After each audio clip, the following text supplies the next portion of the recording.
Mengaku belajar otodidak, dua pemuda nekat mendirikan home industry Inex oplosan di rumahnya. Beruntung keberadaan pabrik skala rumah yang memproduksi pil setan itu cepat terendus jajaran Satuan Reserse Narkoba Polres Lubuk Linggau. Kedua tersangka diamankan yakni Iwan Darmawan, warga perumahan Green Garden RT 08, Kecamatan Muara Beliti, Kabupaten Musirawas, dan Febriansyah alias Yansyah, warga Desa Suro, Kecamatan Muara Beliti, Kabupaten Musirawas. Bersama kedua tersangka, polisi menyita barang bukti berupa 3 paket sabu seberat sekitar 1,01 gram dan 22 butir ekstasi oplosan warna hijau yang dibungkus plastik klip.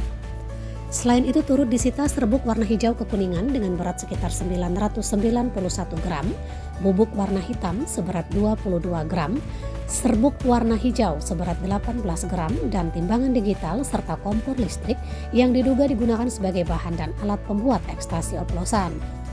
Tersangka dan barang bukti tersebut diamankan di kediaman Iwan Darmawan Jumat 8 April 2022 sekitar pukul 22.30.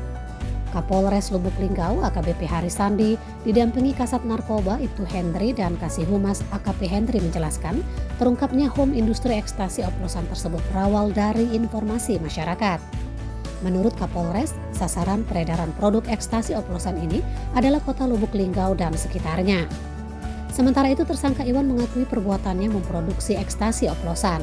Dia mengaku semua itu terinspirasi dan dipelajarinya secara otodidak dari video yang ditontonnya di media sosial.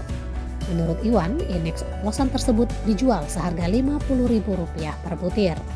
Iwan menambahkan home industri Inex oplosan tersebut baru sebulan terakhir dijalaninya. Mariati melaporkan dari Mapolres Lubuk Linggau.